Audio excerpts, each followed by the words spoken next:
Hey there, guys. Thanks for tuning back into my YouTube channel. So, I was asked by Dean my opinion of the Larsen press.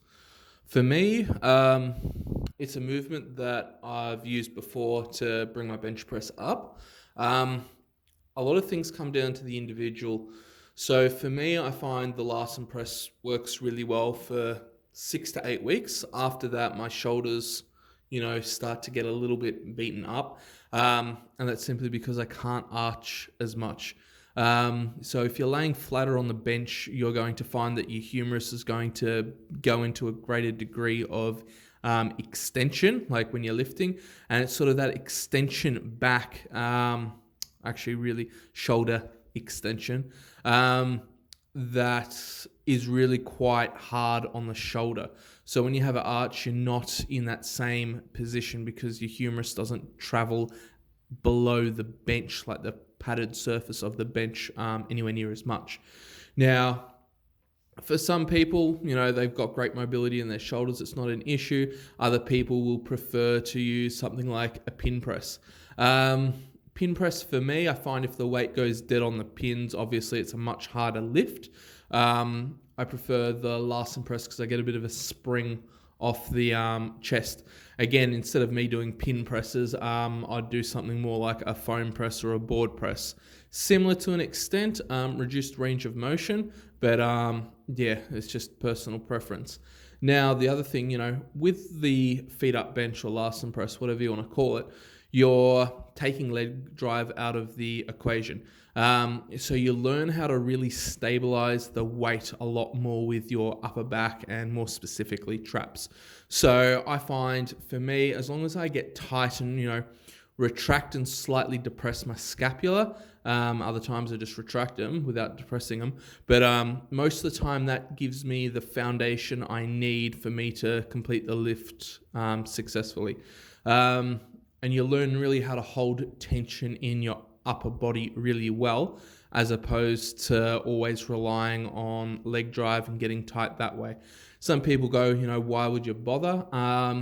One of the big things is like if you compete in powerlifting, if you always do your squats first. If you somehow picked up an injury or you injured your lower back or your quad or something like that, it's nice to know that you can solely rely on tight upper back and controlling the weight down in order to get a successful lift.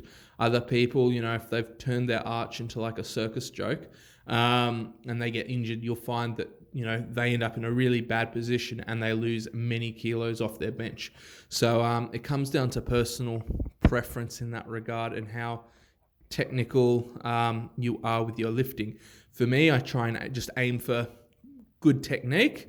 I'm not going to say like excellent technique because I don't want like powerlifting perfect specific technique, because if something breaks down, I'm screwed. And I'd rather rely on a bit of a strength base but have my form and technique look really good. So with that regard, supplementing in the Larsen press, feet up bench, just it fits that category of exercise that I need.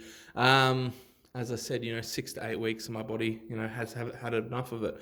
The other one, spotto press, you can do that feet up as well. It takes a lot more stability of the upper back, but I find reversing the weight and just pausing it over the chest before it obviously hits your chest, I find that even more taxing on my shoulders. So I've only done spotto press a couple of times, feet up, and I just find, my shoulders hate that movement, so it's something that I stick clear of.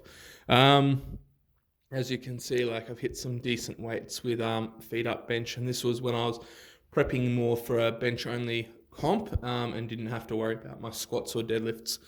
And it obviously brought my bench up really well and it's helped with my overall powerlifting total.